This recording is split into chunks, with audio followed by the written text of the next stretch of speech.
Nuevamente con ustedes, buenas tardes. Ya me había presentado, mi nombre es Ana Mercedes Valencia.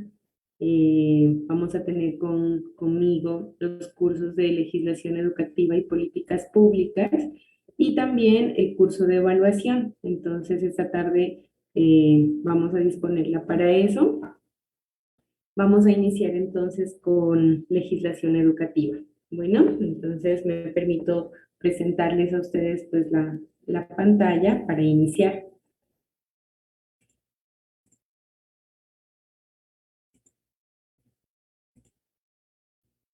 Profe Jaime, ¿me podría conceder por favor las credenciales para poder compartir? Que no me permite.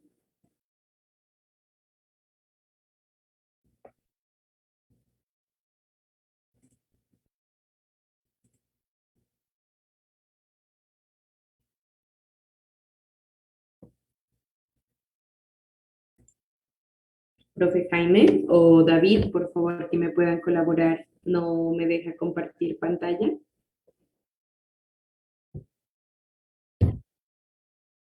Ah, bueno. Bueno, profe Jaime. Sí, deme un segundo, profe. Yo no sé qué pasó. Yo le había dado Bueno, los roles de confitrión. vale, gracias. Profe, ¿me confirma si puede Bueno. compartir ahí imagen? Listo, profe, ya. Muchas Ya, gracias. vale.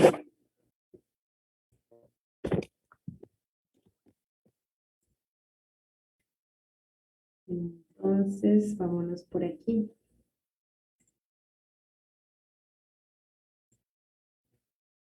¿Me confirman, chicos, si están viendo la presentación?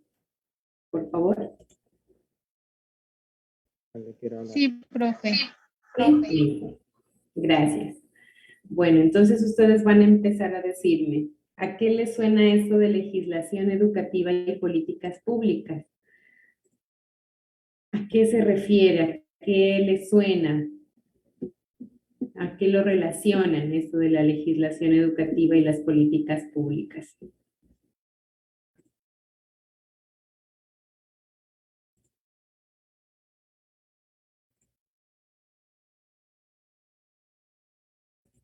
¿Alguien que desee participar, que desee dar respuesta a esta pregunta? ¿A qué nos puede sonar este curso de legislación educativa?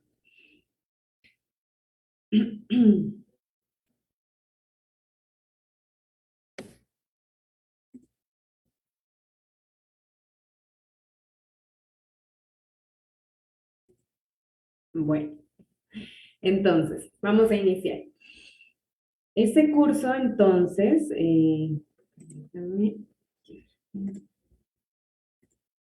Profe, ¿sí? Sí, lo escucho. profe, la legislación educativa y las políticas públicas son las que buscan el bienestar de los estudiantes y de las instituciones.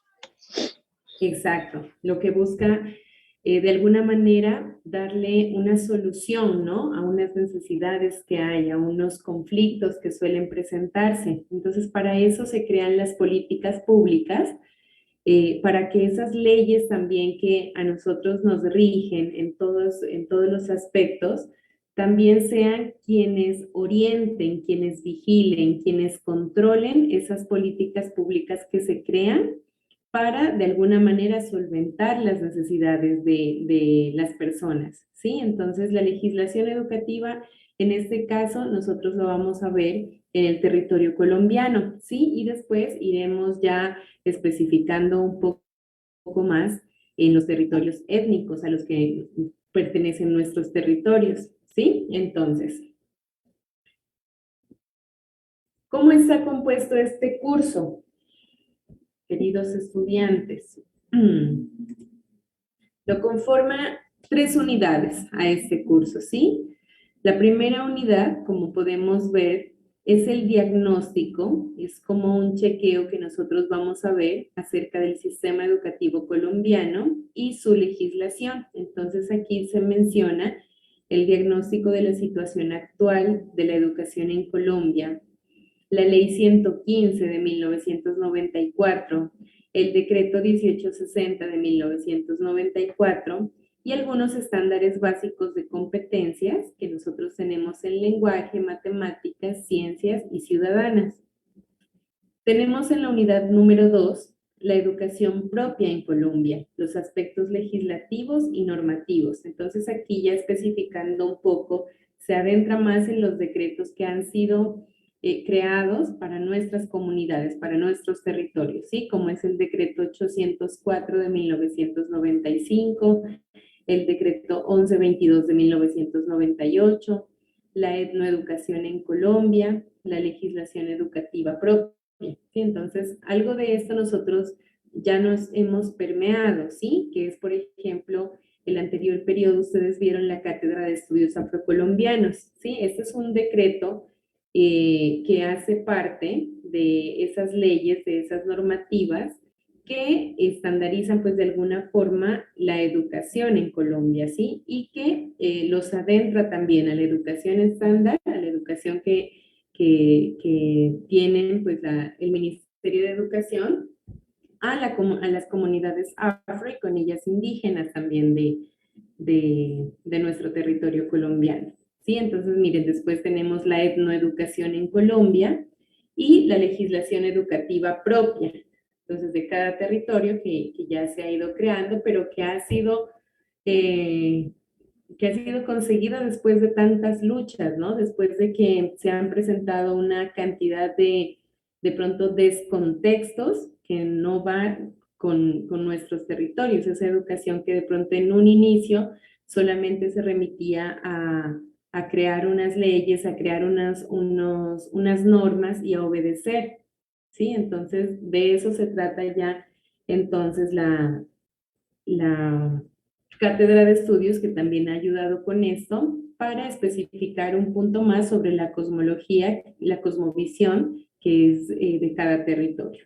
En la unidad 3, como podemos ver aquí, tenemos unos ejercicios etnoeducativos propios del departamento de Nariño. Entonces, mucho más específico. Iniciamos con Colombia, después vamos a la educación propia en Colombia y ahora vamos a los ejercicios etnoeducativos propios ya de Nariño, de nuestro departamento. Aquí nosotros vamos a estudiar, pues ya ustedes han tenido un acercamiento a lo que son los proyectos etnoeducativos afronariñense, que es el PRETAN. Con ese se ha trabajado ya desde periodos pasados con respecto a la práctica pedagógica también, ¿sí? El proyecto educativo comunitario intercultural AGUA, y la educación propia, emancipadora e intercultural. ¿Listo? Entonces estas van a ser las 3 unidades que nosotros vamos a desarrollar a lo largo de este quinto periodo académico. ¿Cómo están distribuidas estas unidades? ¿O qué es lo que nosotros vamos a desarrollar para cumplir con este curso? Se desarrollarán 4 tareas, ¿sí? Como podemos ver, la fase 1, en la fase 1 tenemos un diagnóstico del sistema educativo colombiano, que es la escritura de un ensayo, ¿sí? Eso hace parte pues de un texto argumentativo en el que nosotros debemos dar opinión sobre una pregunta en específico que nos hacen.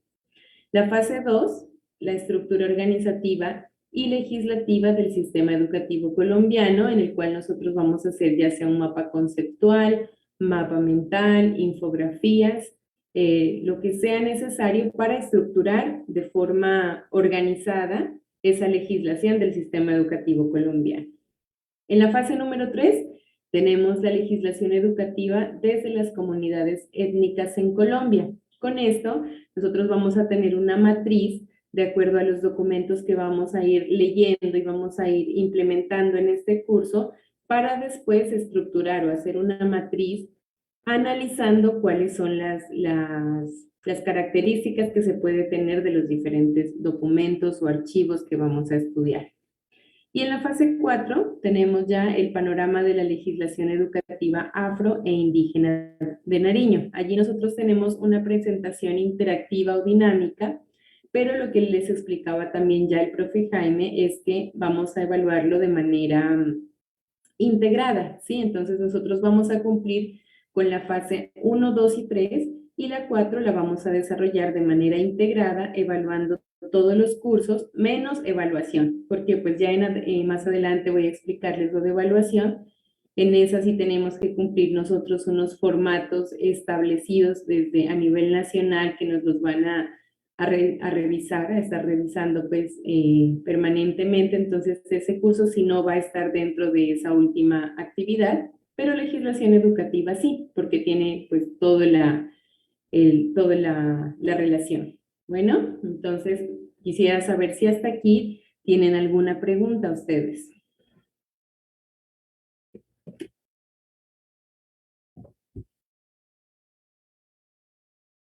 Bueno, esa primera fase es ensayo. Nosotros tenemos fecha de entrega hasta el 4 de septiembre.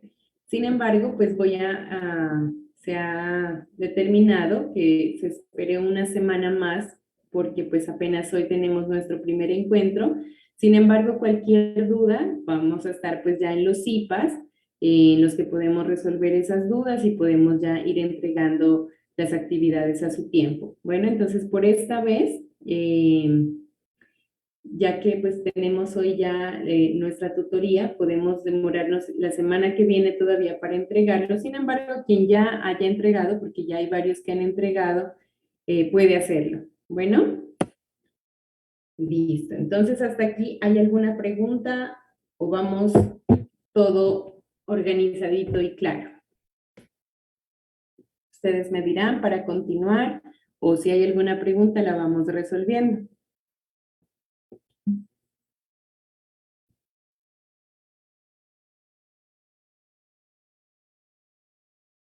Profe, hasta el momento no hay ninguna pregunta. Listo, muchísimas gracias. Bueno, entonces vamos a continuar. Se nos ha dado en la presentación del curso unas preguntas que a nosotros nos van a guiar para saber qué es lo que vamos nosotros a desarrollar en este curso, de qué es lo que se va a tratar. ¿Sí? Entonces, por ejemplo, ¿cuál es la normativa del sistema educativo colombiano? ¿Cómo se encuentra el sistema educativo colombiano en la actualidad? ¿Cuál es la legislación educativa con enfoque étnico de las comunidades afro e indígenas del departamento de Nariño?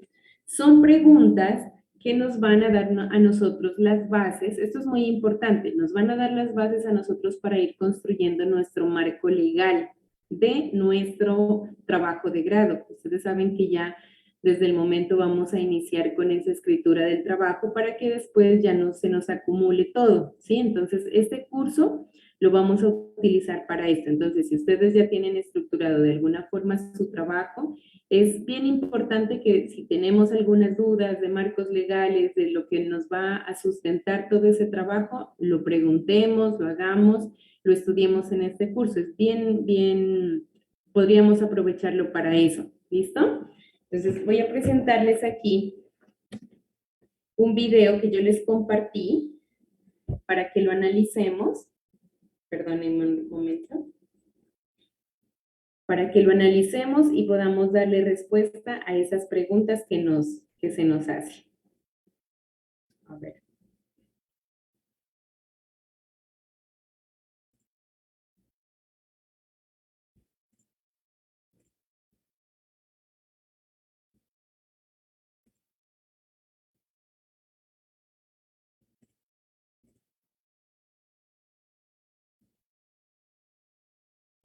Dame unos segunditos, por favor.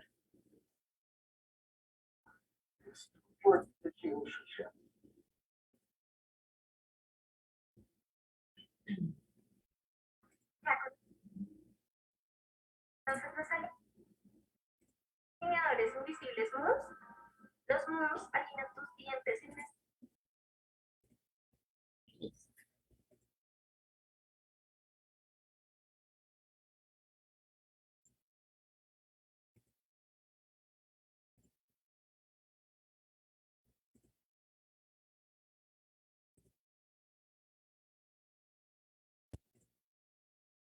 Listo, entonces vamos a verlo, vamos a prestarle atención y después tendremos nosotros la participación para desarrollar esas preguntas, ¿vale? Entonces, ahí va.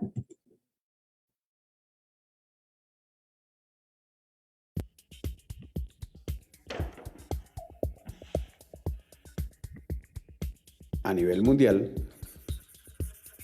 Hoy somos más de 7.000 millones de habitantes en este planeta. Y eso significa que para el año 2050, de acuerdo con las proyecciones que se han hecho, podríamos ser 9.000 millones de habitantes. Estamos hablando del año 2050. Lo más triste de todo esto es que en este momento hay 793 millones de habitantes que son analfabetas. Y en nuestro país, en Colombia, hay 1.672.915 analfabetas que no saben leer y escribir. Pero yo a ellos les puedo sumar perfectamente cerca de 2.500.000 colombianos que están en lo que se denomina un analfabetismo funcional. Aquellos que egresaron tempranamente del aparato escolar y aquellos que hoy tienen analfabetismo tecnológico, es decir, no conocen el uso de las tecnologías de la información y la comunicación. Siendo así, podríamos estar pensando que en Colombia hay cerca de 5 millones de analfabetas funcionales. Eso para hablar solamente de un primer nivel de los escenarios educativos. Si vamos a la básica primaria y si vamos a la secundaria, nos vamos a dar cuenta que hemos logrado niveles de penetración importantes, pero que indudablemente los niveles de deserción y de retención no son equivalentes a lo largo y ancho del territorio nacional. Si esta es Colombia,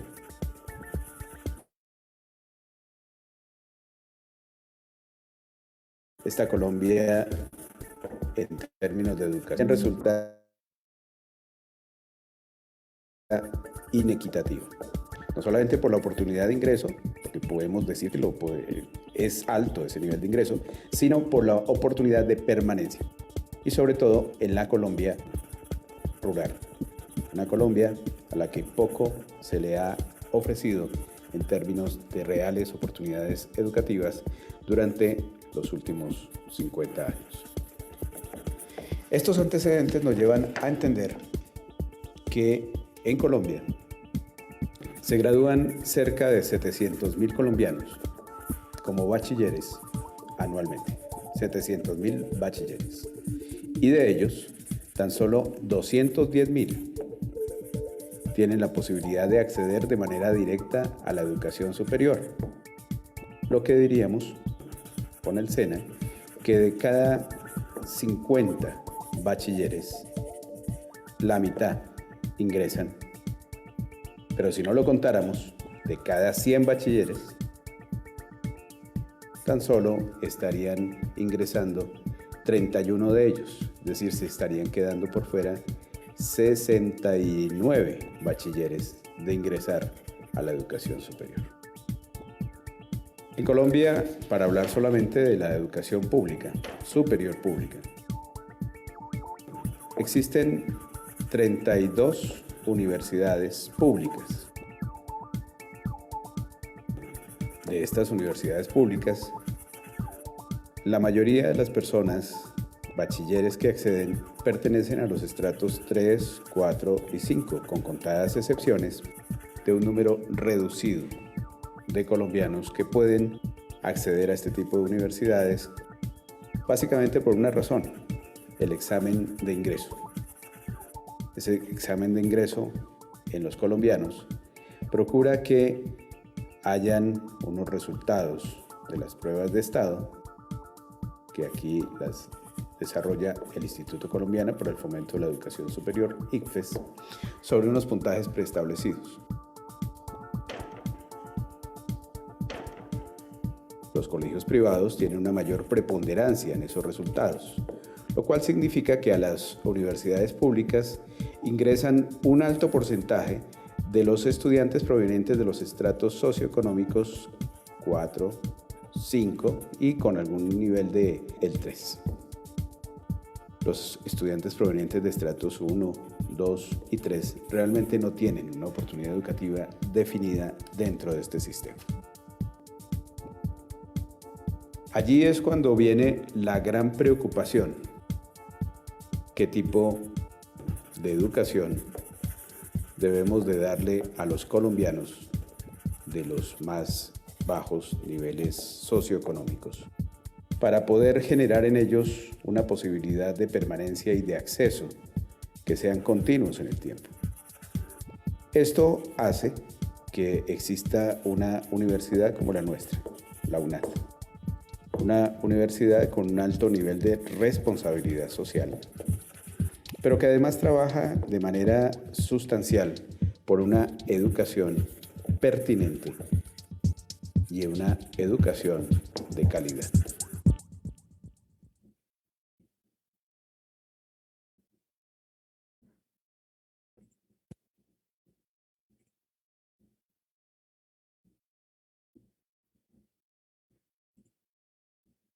A través de nuestra academia. Bueno, entonces podemos ver allí en ese video que a pesar de que se nos ha dicho que los índices pues han bajado muchísimo de la analfabetización, sigue habiendo muchas personas, lo decía allí, como si fueran analfabetas funcionales, ¿sí? Que a pesar de que sí sepan leer, de que sí sepan escribir, ya cuando se adaptan al contexto en el que nosotros estamos viviendo y con toda la información que día a día se sube a las redes o conseguimos nosotros por diferentes canales como de información, no son aptos para esto, ¿sí? Entonces, a pesar de que sí se ha trabajado por el analfabetismo y se han hecho proyectos y se ha pues metido varias ganas de que todas las personas pues tengan como los mismos derechos y las mismas políticas para que los cobije estas leyes, no ha sido verdad que siempre ha sido así, ¿sí? Siempre ha habido pues como esos vacíos que vamos a encontrar nosotros y sobre todo pues en Latinoamérica, ahora en Colombia y pues en Nariño, que ha sido pues también uno de los territorios más afectados, ¿sí? Desde los años 90 pues por tanta violencia, por el narcotráfico, por las guerrillas. Entonces, siempre ha habido un atraso en ese aspecto, ¿vale? Entonces, bueno, voy a compartir nuevamente las diapositivas. ¿Alguien tiene algo en que participar o poder decir sobre el video que acabamos de observar?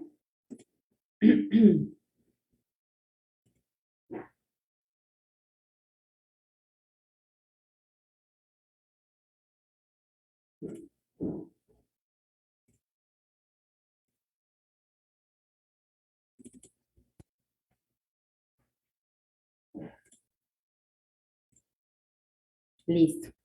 Entonces, allí nos decía también en el video, pues que se ha luchado contra ese analfabetismo, pero pues que también hay unas universidades y algunas cosas privadas, algunas instituciones privadas que no dejan que todas las personas puedan dar ingreso a ellas, o sea, solamente como unos estratos específicos pueden dar ingreso a esa educación, ¿sí? Entonces, ¿cuál es la normativa? Nos dice la pregunta del sistema educativo colombiano. Es una normativa que sí existe, podemos nosotros basarnos en la ley 115 del 94, podemos basarnos en los decretos que pueden ampararnos, sin embargo vemos que no es suficiente, que de pronto hay que pullar un poco más para que todos tengamos las mismas condiciones con respecto a la educación, ¿sí?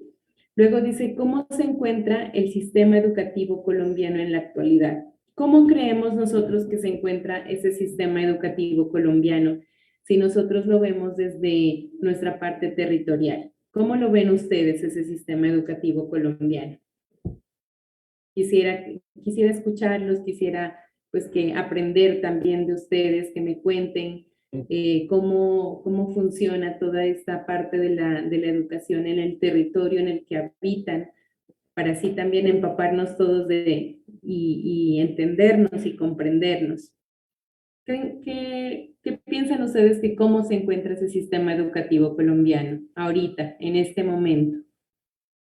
Profe, pues acá en el territorio de nosotros estamos, es una Ajá. falta de oportunidades pues, para los estudiantes, por lo menos. Nosotros por la universidad UNAD, por la beca, es que estamos Ajá. estudiando, porque si no, o sea, de otra forma nosotros no pudiéramos podido estar estudiando, ¿no? Porque igual o sea, es muy difícil desplazarnos del territorio hacia la ciudad. Y también, Sí, o sea, es bien complejo porque acá es muy malo la conectividad de internet. Hay días que sí hay energía, hay días que no. O sea, recién nomás están en el proceso de energía, recién acá. Todavía en Heras no está legalizado la energía, nada de eso. Entonces, mm, hay en partes que no hay. Entonces, o sea, acá una falta de oportunidades, yo pienso, ¿no? Pues para los jóvenes y tanto como para las personas que salen de estudiar, si no es por la UNA, o sea, hay personas, por lo menos lo digo en mi caso, yo no hubiera estudiado, si no hubiera sido porque me presenté y pasé. Si no, pues ahí uno termina el bachiller y ahí quedó. ya, Ángela, gracias por su participación, Ángela. Y con Sí, respecto a profe. al colegio, usted terminó su bachillerato. ¿Cómo era la educación en el bachillerato, Ángela? ¿Cómo lo ve usted Profe, desde esa parte? pues siempre era una dificultad y otra, pues yo no terminé el bachillerato día por día, sino acelerado. Ya, entiendo. Ah, ¿y allá hay la opción de terminarlo así? ¿Acelerado? Profe, no, aquí a mí me ayudó un padrecito, un hermano que se llamaba José María. Él Ajá. nos consiguió el colegio, un colegio que pues tenía todo legal, porque nos hicieron hacer hasta las pruebas IFES, pero todo fue pagado. Pero Ah, sí, ya. gracias a él yo pude graduarme. Pero Ya sí hay entiendo. también oportunidades en el colegio. Ajá. Ah, Ahora, pero pues, qué ¿no? bien esas oportunidades, ¿no? Usted pues sabiendo aprovecharlas y todos los que estamos aquí pues pudiendo aprovechar estas oportunidades pues que nos alimentan, ¿no? Profesionalmente, personalmente, nos hacen cumplir pues con esas misiones que nosotros queremos realizar. Entonces, bueno, gracias Ángela, yo ya me voy permeando pues de cómo es el territorio, de cómo es que se encuentra ese sistema educativo en Colombia, sobre todo en su territorio, que es donde ahorita nos interesa trabajarlo, ¿sí?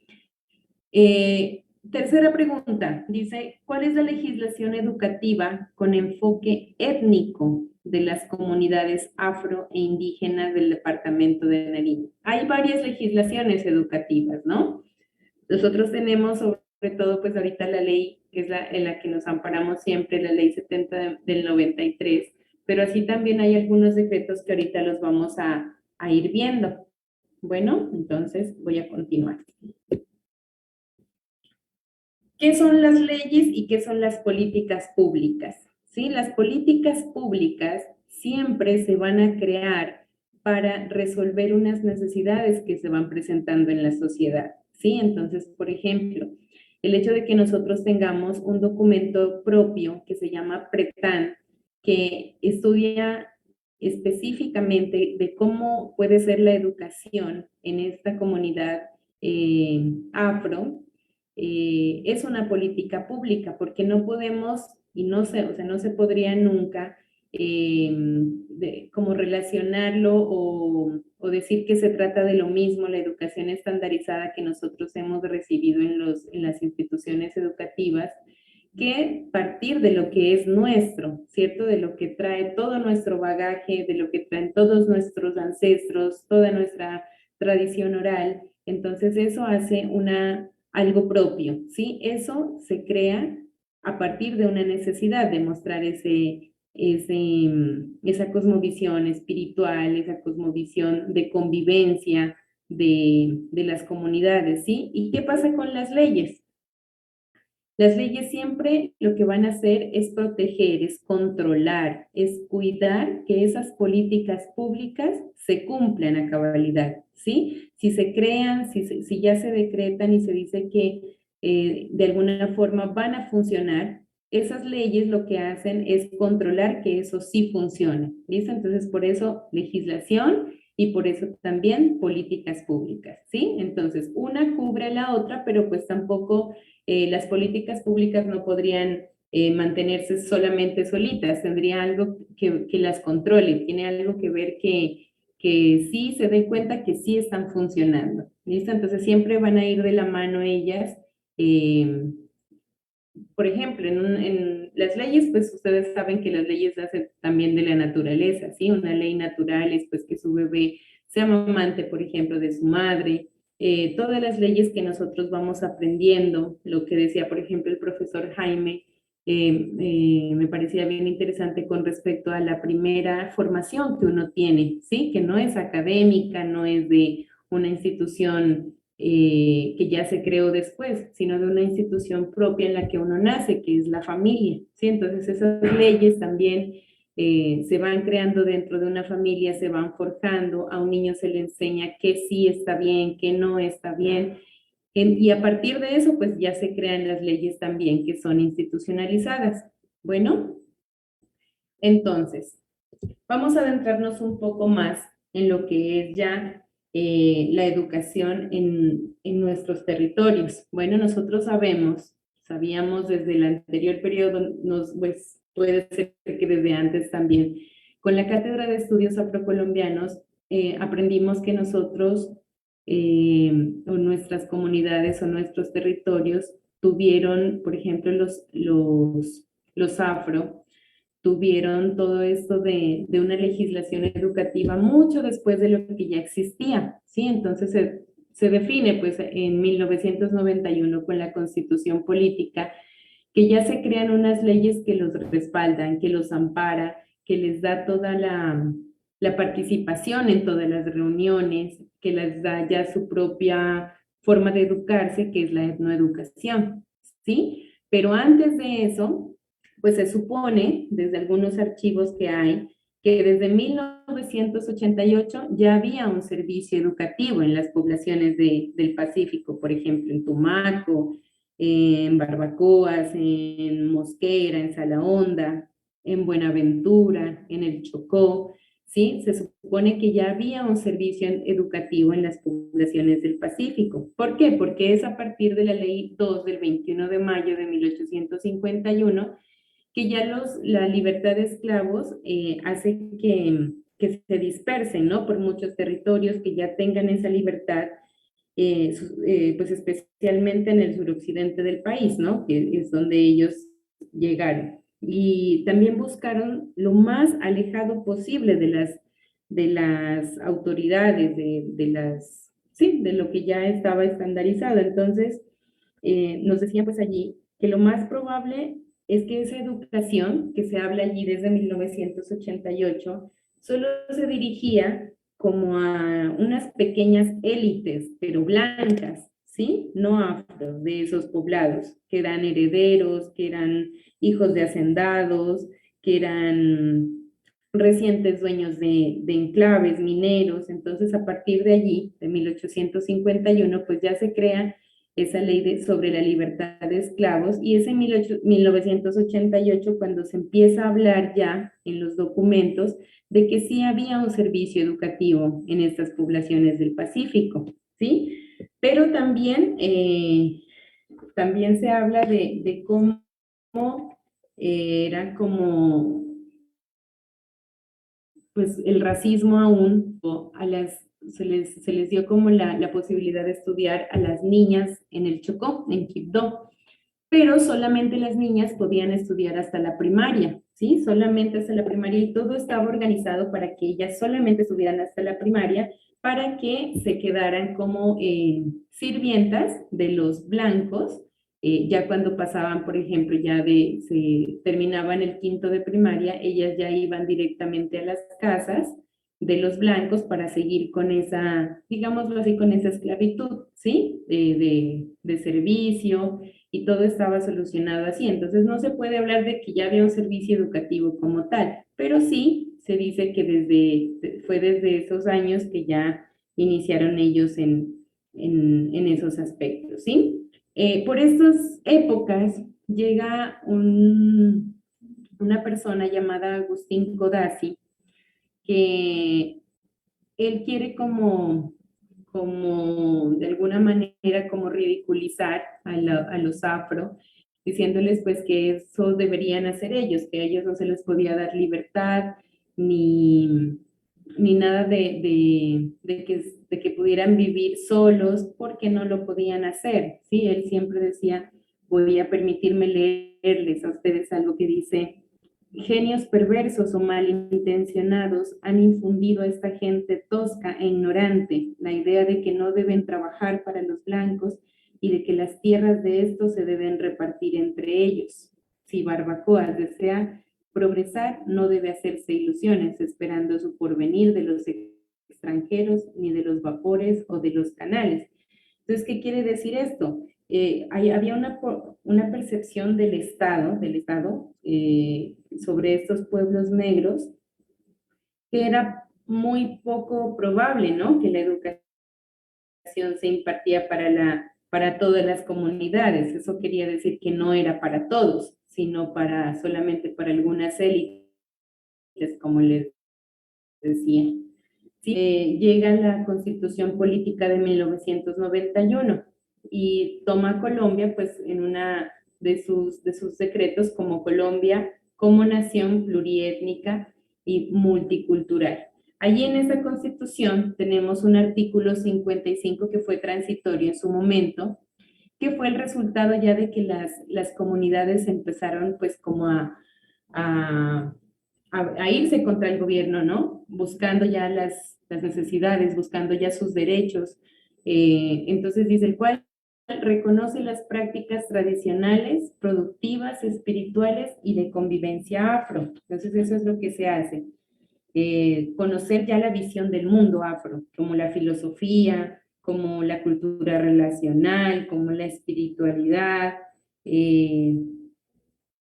mirando que ellos no tenían como que les permitiera una relación agresiva con su entorno natural, ¿no? Porque ellos tienen aún, pues lo de la convivencia y todo lo de poder hacer como una comunidad, ¿sí? Poder resolver sus situaciones de diferentes formas, no necesariamente yéndose con la guerra, pero pues ese es también otro punto que ya tocaremos en un ratico, porque también fuimos pues abolidos el territorio nariñense fue abolido totalmente pues por las guerrillas, por el narcotráfico, por los paramilitares, sí, que también fue un problema muy grande. Entonces, aquí después de que las comunidades se empezaron a empoderar pues de sus derechos, hubo algunas victorias, allí dice, algunas victorias políticas de los años 90. ¿Cuáles son esas victorias políticas? La Ley 70 de 1993, el Decreto 804 de 1995, el Decreto 1122 de 1998. ¿Qué es lo que pasa con ellos? Vamos a revisar, les voy a compartir solamente como las introducciones de estos tres artículos.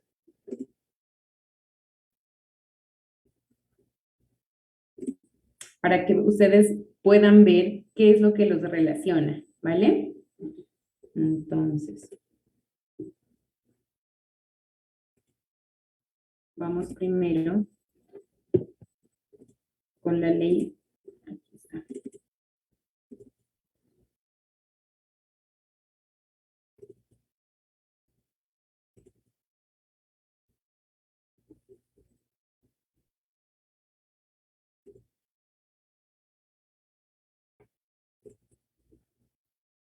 Ya les comparto.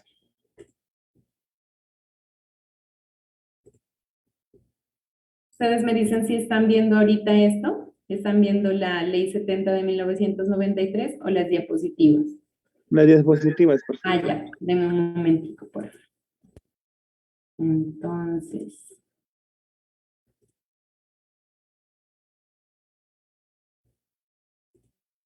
aquí está la Ley 70 de 1993. Bueno, no la vamos a leer toda, solamente quiero que miremos que todos los artículos están relacionados, ¿sí? Entonces dice, la presente ley tiene por objeto reconocer a las comunidades negras que han venido ocupando tierras baldías en las zonas rurales ribereñas de los ríos de la cuenca del Pacífico.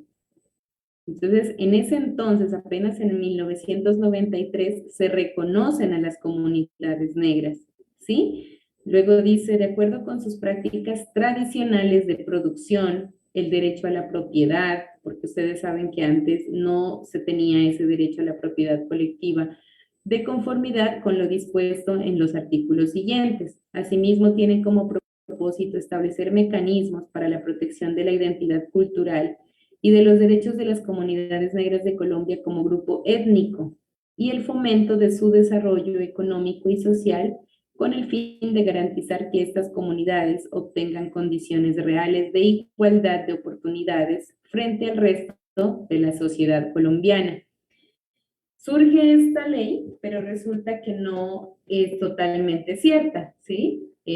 No había todavía una igualdad de oportunidades. Siempre y hasta ahora se mantiene mucha desigualdad de las oportunidades, ¿sí? Nosotros podemos ver, pues, cómo es la gran diferencia, ¿sí? Entre lo que es supuestamente una oportunidad y lo que es una igualdad y lo que es vivir digno, y también lo que es vivir 60 años detrás de una guerra en la que uno no tiene la culpa, en la que las comunidades no tienen la culpa, ¿sí? Entonces ahí podemos darnos cuenta, pues, que de la igualdad que se habla sí falta bastante para que de verdad se cumpla, ¿sí?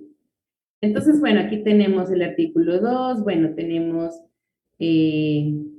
bueno, aquí se nombran pues varios de los lugares que hacen parte de los lugares pues que supuestamente tienen las mismas oportunidades, ¿sí?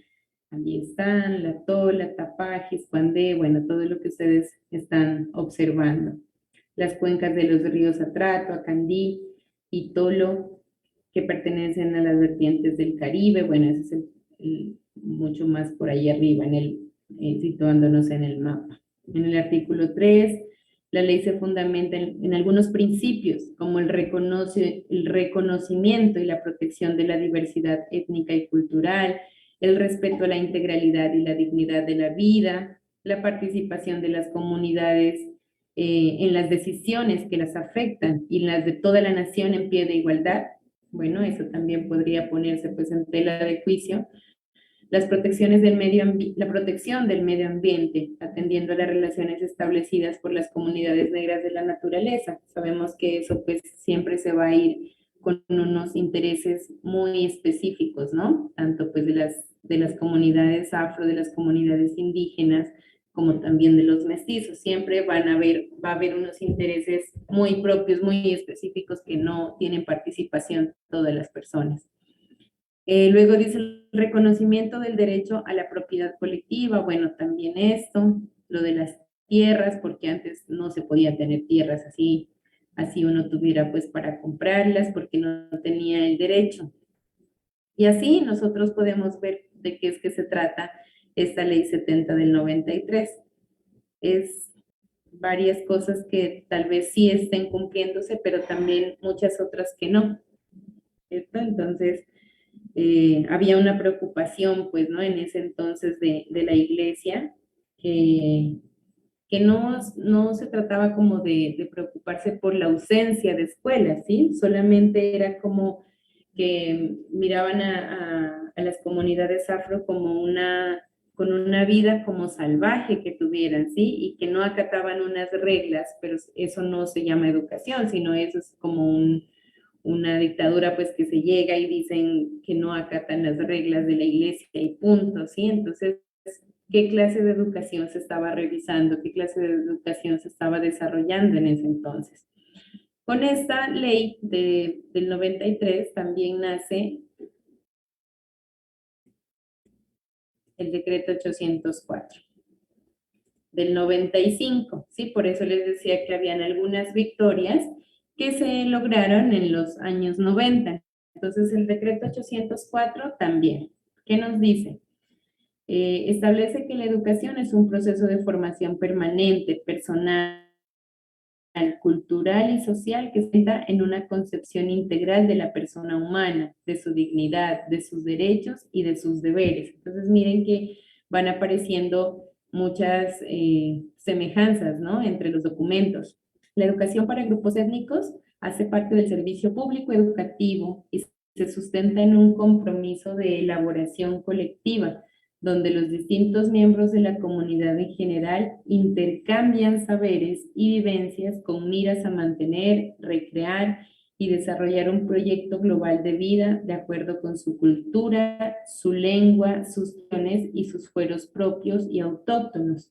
Nosotros sabemos que habían varias lenguas, ¿sí? Pero que con el tiempo se fueron perdiendo. ¿Por qué? Porque lo que nos enseñaban era el castellano, ¿sí? Eso es nosotros, la mayoría, pues lo que más desarrollamos fue la lengua castellana, ¿sí? Y las otras lenguas se fueron perdiendo. Entonces también no son tan propios, no son tan autóctonos, sino que de alguna manera se fue colonizando, ¿sí? Entonces, miren, debemos tener muy en cuenta que existen todos estos decretos, estas leyes, que sí amparan a esa etnoeducación de la que nosotros estamos enterándonos, por la que nosotros estamos estudiando, y desde donde nosotros vamos a desarrollarnos de manera profesional, ¿sí? Porque somos etnoeducadores en este momento y sabemos que sí hay leyes, que sí hay decretos que sí nos amparan. Entonces, la idea es que nosotros nos basemos en eso para hacer cumplir estas partes, ¿sí? Porque sí existen, no es que de pronto ya en años anteriores pues no había que ampare, ¿no? Pero ahora ya lo hay. Entonces, quiero que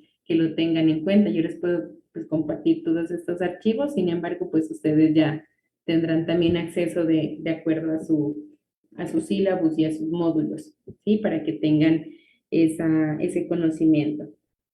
Bueno, después de todo esto, bueno, también el decreto 1122, por el cual se desarrolla la Cátedra de Estudios Afrocolombianos.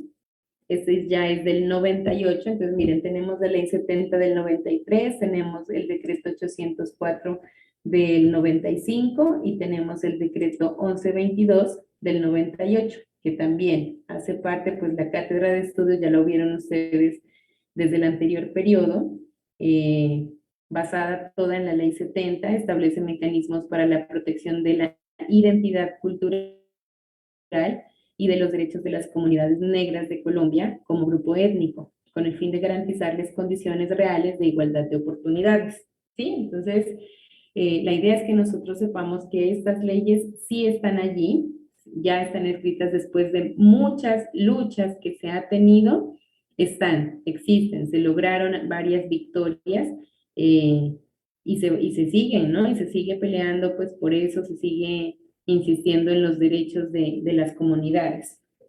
Bueno, entonces vamos a volver acá para seguirles comentando un poco más.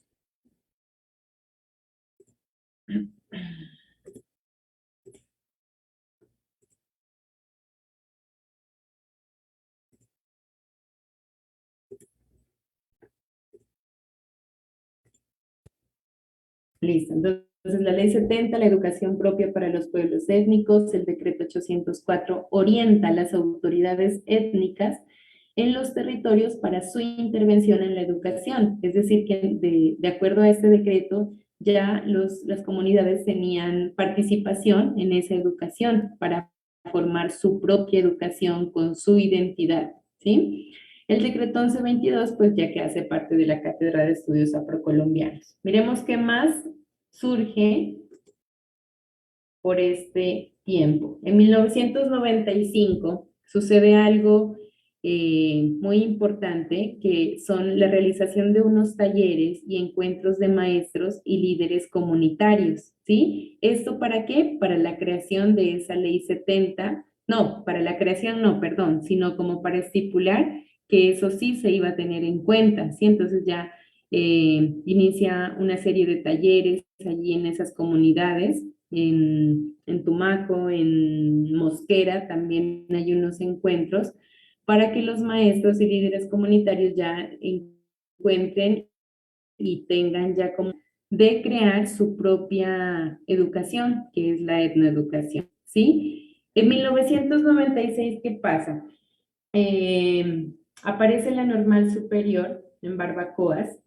¿Qué buscaba esa normal superior? Dice que buscaba garantizar que los maestros tuvieran la preparación suficiente en relación a la educación étnico-racial, ¿sí?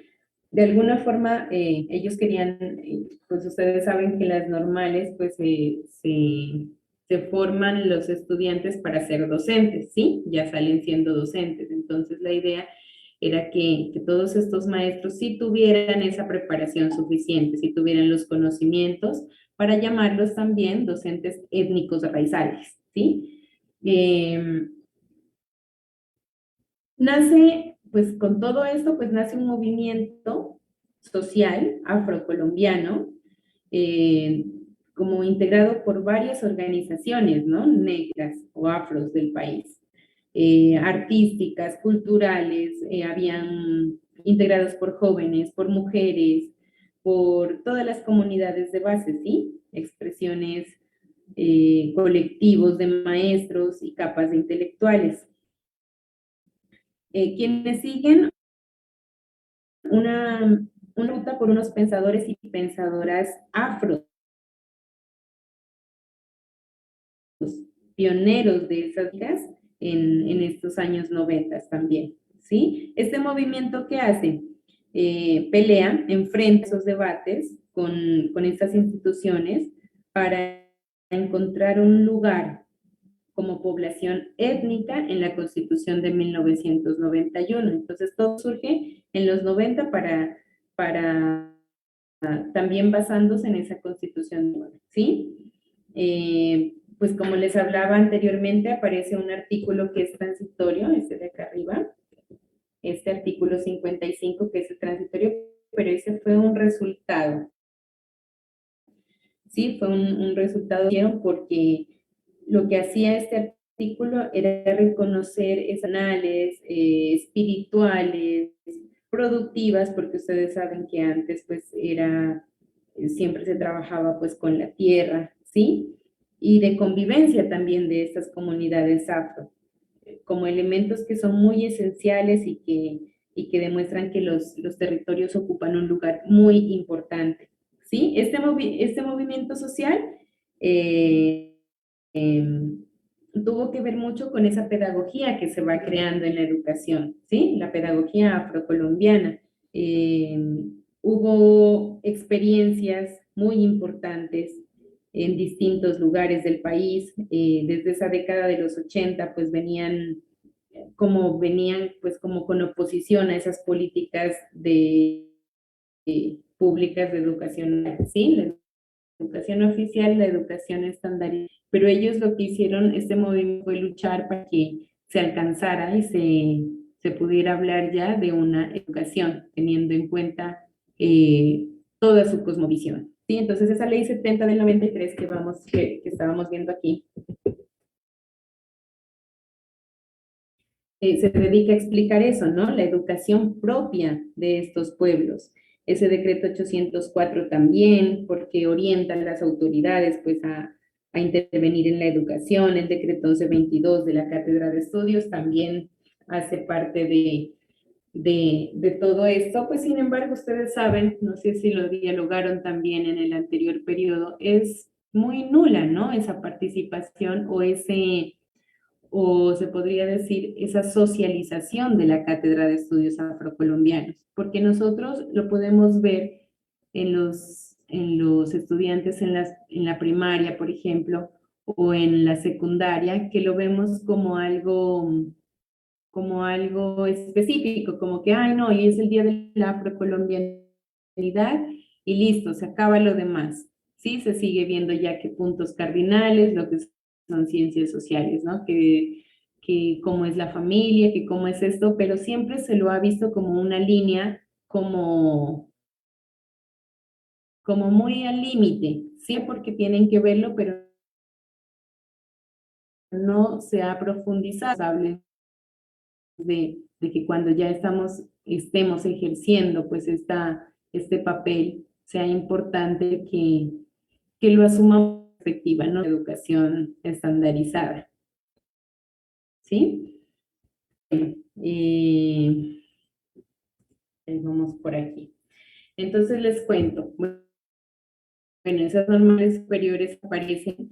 Y en el 2003 dice que aparece una red de consejos comunitarios del Pacífico Sur en Tumaco. Es ahí donde ya hay una reunión de líderes, de maestros también, que hablan sobre esa educación propia de estas comunidades. Entonces quieren pues como establecer de alguna forma que esa etnoeducación ya sea una política pública, que no solamente se hable de que sí se va a hacer, sino que ya reglamentarla como tal, ¿sí? Entonces en el 2004 nos reunión, ¿y qué salen de allí? Reflexiones del papel de la etnoeducación en la construcción de un proyecto político para el pueblo afro, ¿sí? Todo esto se lucha, se entutela también con el Estado y se va ganando, pero después de, mejor dicho, después de trabajar muchísimo con todos los argumentos posibles que nos da la etnoeducación. Todo esto no solamente pasa en Colombia, como decíamos desde el inicio, esto pasa en América Latina, ¿sí? En todos estos países siempre ha habido como una tensión entre las poblaciones afro y el Estado en materia de lo que es la política educativa. Hay varias tensiones, siempre se tiene que luchar mucho más de lo que sería lo necesario para que ya se estipulen esas nuevas normas. Con los currículos, con la forma de enseñar, con el contexto en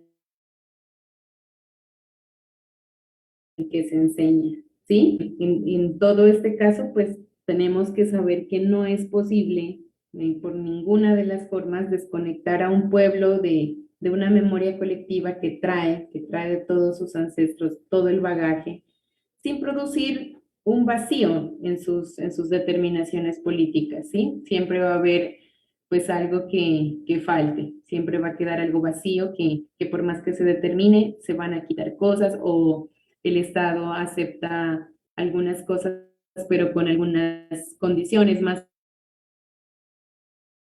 son condiciones que afirmaciones. Estamos expuestos a esto. Después de esto, en el 2005 aparece el concurso docente, es el decreto 1278, en el que todos los docentes pues concursamos por una vacante en el magisterio, ¿sí? Eso aparece en el 2005, que todos los docentes pues deben hacerlo, pero resulta que en las comunidades afro empezaron a sentir que no era justo que se les evalúe a ellos de la misma forma se nos evalúa, por ejemplo, a las personas que estamos en educación estándar, ¿sí? En unas universidades que se tratan las mismas temáticas o que se enseñan cosas muy coloniales, ¿sí? Entonces también fue otra lucha que a partir de ese año empezaron a decir que a ellos se les debía hacer en estos territorios de afro unas evaluaciones diferentes, que por qué no se les evaluaba a ellos lo que saben, ¿sí? Que eso sería lo justo, que lo que saben de gastronomía, por ejemplo, lo que saben de espiritualidad, lo que saben pues de convivencia, ¿sí? Entonces esto les pedían pues los afro al gobierno que se les evaluara diferente, pero nada, el gobierno otra vez que no, que debían ser iguales, que este concurso docente debía ser para todos. Bueno, el hecho es de que después de todos estos años, del 2005 al 2016, ya ellos aceptaron con una tutela, ganaron una tutela también al Estado, para decir que bueno, que sí se iba a decretar una evaluación diferente para las comunidades afro. que se iba a hacer una evaluación diferente porque pues era lo justo, ¿sí? Pero miren toda esa lucha de todos esos años, entutelando, peleando, haciendo manifestaciones en Bogotá contra el Estado y no querían porque pues de alguna forma no les convenía, seguramente, ¿sí? Bueno,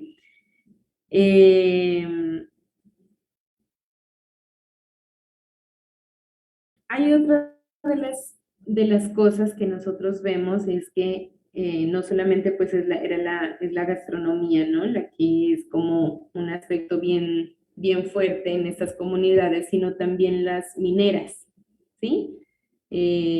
Ustedes en el ejido todavía se trabaja, ustedes saben si todavía se trabaja con las minas, con el oro. ¿Quién me puede dar respuesta a esto? Pues, profe, en parte sí, pero ya casi no. Ya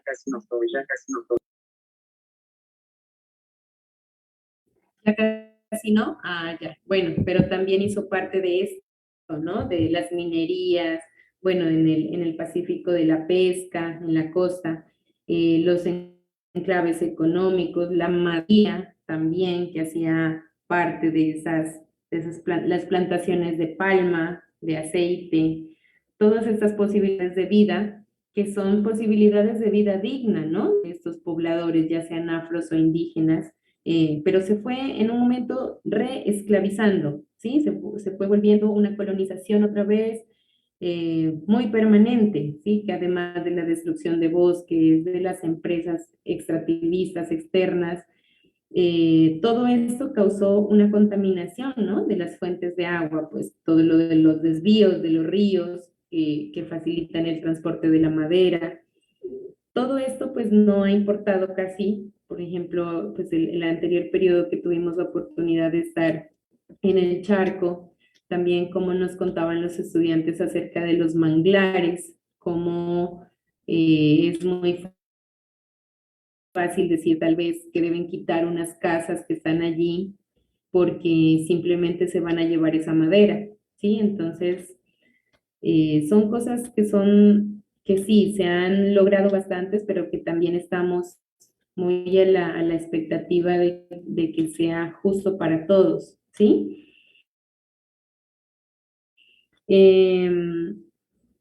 Otra de las cosas, bueno, que les decía que íbamos a mencionar, que es muy, muy importante, es con respecto a la guerra, ¿no? A la guerra, que nosotros podríamos decir que estas comunidades han sido demasiado afectadas, afectadísimas por esta violencia, ¿sí? Por las guerrillas, por el narcotráfico, por los paramilitares, porque primero llegaron unos y después llegaron otros más violentos y fueron sacando a la gente. Y a pesar de eso, se ha seguido, ¿no? Con toda esta lucha por esa educación étnica, por esa educación raizal, yéndonos pues como por un ladito de esas partes que de pronto hasta pues cuántos líderes que han muerto en esas luchas. Sin embargo, se han logrado cosas pues, con las comunidades. ¿Sí? Permítanme un momento.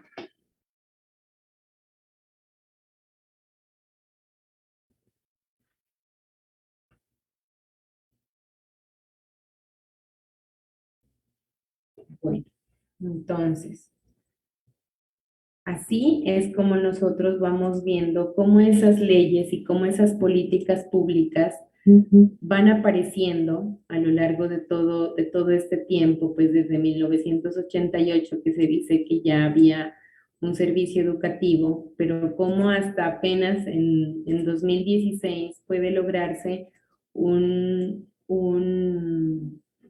concurso docente que esté totalmente relacionado con esa sabiduría afro, ¿sí? Con esa sabiduría que solamente ellos la conocen, y que no es que se haya inventado ahora, sino que viene pues de años, de décadas, de siglos atrás, y que pues se sigue en la lucha, y que se sigue en la lucha para seguir pues consiguiendo esos derechos que todos de manera igual tendríamos, ¿sí? Entonces esto hace parte pues de la legislación educativa y las políticas públicas que se están trabajando aquí en Colombia, ¿sí? Entonces,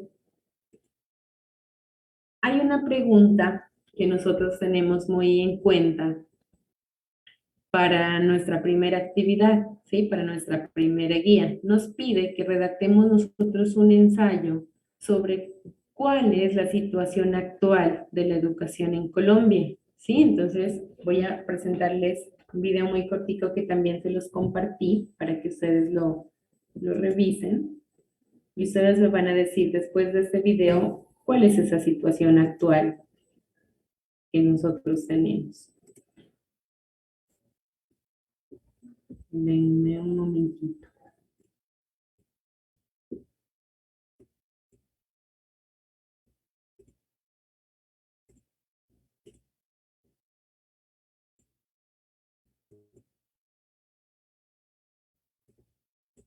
Aquí está. Destruyó el tejido social. Yo voy a dar 2 datos para ilustrar esta idea. Cuando le pregunten a los chinos de la China, ¿usted en cuánta gente confía de los que conoce? Ellos dicen que en el 65%. Cuando le preguntan a los países del norte, Finlandia, Noruega, ellos dicen que en el 70-75%. Cuando nos preguntan en Colombia decimos que el 5%. O sea, nosotros no confiamos en el otro. Si uno ¿5%? 5% de los que ¿Y esa es una encuesta en dónde? Esa es una encuesta mundial, que cubre unos 70 países. Aparecemos de penúltimos en esa lista. Pero voy a esta idea. No confiamos en nosotros. La mitad, voy a dar un segundo dato. La mitad de los homicidios de las personas que fueron asesinadas conocía a las víctimas. O sea, el victimario conocía a la víctima. La víctima conocía al victimario. Fueron asesinados el Día de la Madre, es el día más violento del año en Colombia. Fue tomando trago, fue en un partido de fútbol. O sea, esta es una sociedad con un nivel de intolerancia totalmente enfermizo. Ahí vuelvo a la idea de que es una sociedad con sed de venganza. Y voy a dar un dato educativo para ligar con el tema que más he trabajado toda mi vida, que es el de la educación, que para mí es el problema más grave de este país. En Colombia, los niños que van a la escuela, porque ahora están yendo, ahora es gratuito, en eso Que ahora ha se aumentado avanzó, pero no hemos mejorado un punto de calidad en los últimos 20 años. No hemos mejorado un punto. Y no hemos mejorado un punto de inversión en los últimos 20 años. O sea, nos han mentido cuando nos dicen que es que estamos invirtiendo mucho en educación. No es verdad. En colegios sí, pero Pero no estamos, en el año 2000 invertíamos el 4.5% del PIB y en el 2017 4.53% del PIB. Por lo tanto, la inversión es la misma. Pero no solo la inversión, la calidad es de las peores. Un dato para ilustrar y ligar con el tema. En Colombia, ¿cuántos jóvenes que llevan 10 años en la escuela, que han pasado por 80 maestros, 100 maestros, leen de manera crítica? pues dentro de los 60% que dice que está cerca del castrochavismo Colombia en la última encuesta. Ahí vamos, es que ahí voy a ligar con eso. Hay bastantes El dato que no en leen. Colombia, según PISA, es que menos del 1%. De un país donde menos del 1% lee de manera crítica, no se maneja con ideas, sino con emociones. ¿Pero qué es leer de manera crítica? No, leer de manera crítica es tomar un texto y decir, este texto tiene esta idea, pero se contradice. Este argumento no es válido. Este argumento no respalda esta idea. Esta idea no la sustentó. Esto no se concluye. Este autor está equivocado en esto, pero este autor acierta en esto. Eso es leer Si críticamente. usted hace eso, le dicen que es castrochavista. Ahí voy. En este país, como la gente no lee, como la gente no argumenta, como la educación es de tan bajísima calidad, Y como eso lo saben los políticos, manipulan a este país y le meten el cuento del castrochavismo como le metían a los papás el cuento de que ya viene el coco. Y le meten el cuento de que ya el que lea se vuelve homosexual, como en el siglo XVI y XVII. Yo creo que Ordóñez sería un buen candidato progresista, digamos, hacia el siglo XVI, sería de avanzada, pero en el XXI. Entonces, la idea es esta. En realidad lo que está detrás del problema es la bajísima calidad de la educación. Ese es el germen del problema. Mientras el país no se decida a invertir en educación y en ciencia, no tenemos futuro como sociedad. Y no vamos a construirla más. Y no vamos a salir adelante. Los países que salen adelante son los que invierten en ciencia y en educación, como Finlandia, como Noruega, como los tigres asiáticos, como Chile en América Latina. Ese es el gran tema de este país. Destruyó el tejido social.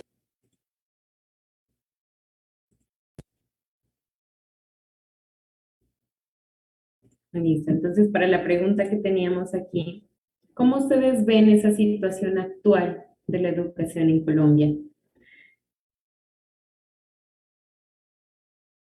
¿Cómo ven, de acuerdo a lo que nosotros hemos visto, a las legislaciones, a las normativas que de alguna forma... José, Dígame.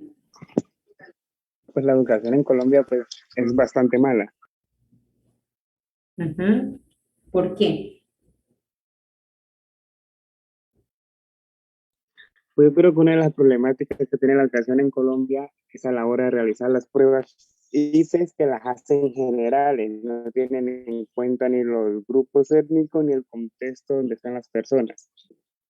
Ujú. Sí, ese es un gran punto, Jonathan, porque tienes toda la razón. Así en los colegios se hable de inclusión a veces, se hable de que se tiene en cuenta, por ejemplo, lo que les hablaba de la cátedra de estudios, que debería ser un documento que todos deberían conocer, que todos deberían manejar de arriba hacia abajo, de abajo hacia arriba, es algo que se trabaja muy limitado, ¿sí? Entonces, en el momento de hacer ya estas pruebas que son estandarizadas, las pruebas saber, siempre se evalúa a todos los estudiantes por igual, sean afros, sean indígenas, sean mestizos, se pone una misma evaluación para todos, ¿sí? Pero los contextos son totalmente diferentes. Entonces, por ejemplo, nosotros en Pasto trabajamos con estándares que se trabajan en Bogotá y el contexto cambia muchísimo. El contexto cambia en el clima, el contexto cambia en la forma de expresarnos, en la forma en que nos vestimos incluso, ¿sí? Entonces se supone que la educación debería basarse o ser un poco más específica en cada estudiante, pero resulta, como decía, desubiría la persona del video. Desde hace muchísimos años, hace décadas, se ha utilizado el mismo 4.5% en educación del que se utilizaba pues, hasta el año 2021. Y me imagino que este año es de igual forma, ¿sí? Entonces, por eso es que nosotros, yo los invito a apropiarnos mucho más de nuestra etnoeducación, ¿sí? Hay leyes, hay normas que nosotros podemos, en las que nosotros podemos pararnos y desde allí trabajar. Por ejemplo, ese PRETAN que nosotros trabajamos tiene varios aspectos que son muy importantes, ¿sí? Definen el pensamiento propio de los afro, una educación propia, una etnoeducación, un contexto o currículo propio. Ustedes veían en enfoques curriculares el anterior periodo que los videos de observación sí estaban un poco contextualizados, ¿cierto? Con nuestros territorios. Eso sí podría ser. Entonces, así mismo nosotros podríamos también cuando ejerzamos nuestra licenciatura, podamos ver que sí se puede trabajar desde allí y ustedes con sus proyectos de grado podrían empezarlo desde allí, con sus trabajos, en el momento de entregarlos. que poquito a poquito pues se va construyendo todo ese proyecto al que queremos llegar. También los componentes pedagógicos que tiene el PRETAN, que habla sobre un aprendizaje colectivo, ¿sí? Todo es lo de convivencia, lo de comunidad, que no es un aprendizaje individualista, sino todo es colectivo. Por eso también es que se trabaja de manera colaborativa con los grupos para que todos puedan llegar a pensar en un bien común, ¿sí? Los componentes administrativos también que tienen, pues asignan, ¿no?, unos roles a las autoridades étnicas, como por ejemplo padres de familia, que trabajemos de la mano de los líderes, de los organizadores, siempre haciendo parte al estudiante de todo eso, que no piense que en la casa es una cosa, que en el colegio es otra cosa, sino que se trabajen los valores, los principios de forma mancomunada, de forma que él se relacione en todo su entorno, que no tenga que comportarse diferente en los diferentes entornos.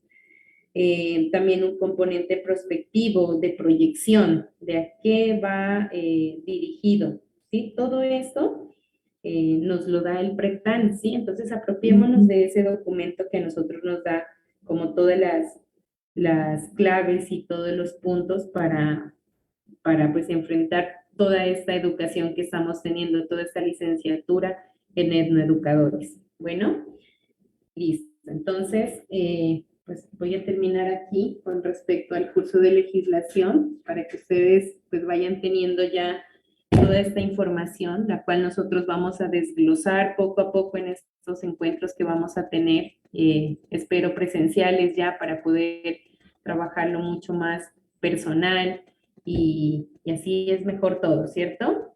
Bueno, entonces, en esta primera actividad que nosotros vamos a tener de la legislación educativa, tenemos la tarea de elaborar un ensayo reflexivo, ¿sí?, sobre la situación actual de la educación en Colombia. Pudimos ver ahorita 2 videos que nos van a dar las claves, pero también pudimos revisar que hay aspectos que a nosotros nos ayudan, ¿sí? Podrían cobijarnos o podríamos agarrarnos desde allí para hacer algo sobre esa situación actual que nosotros tenemos de Colombia. Sin embargo, ahorita el ensayo es escribir cómo nosotros vemos esa situación educativa. ¿Listo? Entonces recordemos que las partes de un ensayo, lo que nosotros tenemos que hacer ya es una introducción, un desarrollo, unas conclusiones y unas referencias bibliográficas. Lo que les decía al inicio, escriban esos ensayos o estos trabajos que ya estamos desarrollando durante estos periodos, de manera que ya les sirvan para su trabajo de grado, ¿sí? De manera que no sea solamente como por cumplirlo, sino que ya vaya dándole forma a esa estructura que debemos tener nosotros ya como trabajo de grado para que después no se nos acumule, ¿sí? Aprovechemos estos cursos y vayamos construyendo ese trabajo de grado. Por ejemplo, este curso nos puede ayudar a construir todo el marco legal, todo lo que en lo que nosotros nos vamos a basar para cualquiera de los proyectos que tengamos, sea de educación, sea, por ejemplo, de viviendas, o sea, de medicina tradicional. Todo esto a nosotros nos va a pedir unos aspectos legales que podemos basarlo en la etnoeducación, ¿sí? Para eso nos estamos formando como licenciados en etnoeducadores. Bueno, entonces, hasta aquí, no sé si haya alguna pregunta, alguna observación, alguna duda, alguna recomendación también. Ustedes saben que todos estamos aquí aprendiendo y yo también quisiera aprender mucho de ustedes. ¿Qué me dicen? Cuéntenme. Yo el trabajo ya se lo envié, no sé si de pronto usted ya se dio cuenta. A ver, espéreme, déjeme revisar de una vez.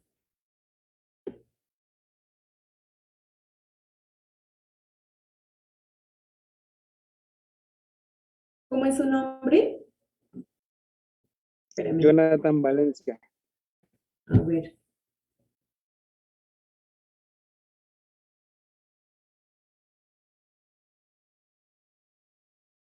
¿Y de su correo me lo envió? Yo tengo José Preciado. No. Oliva Sí, pero Correa. de mi correo se los envié, todos Ah, los trabajos. listo, entonces ya lo reviso. ¿Listo? Muchas gracias, Jonathan.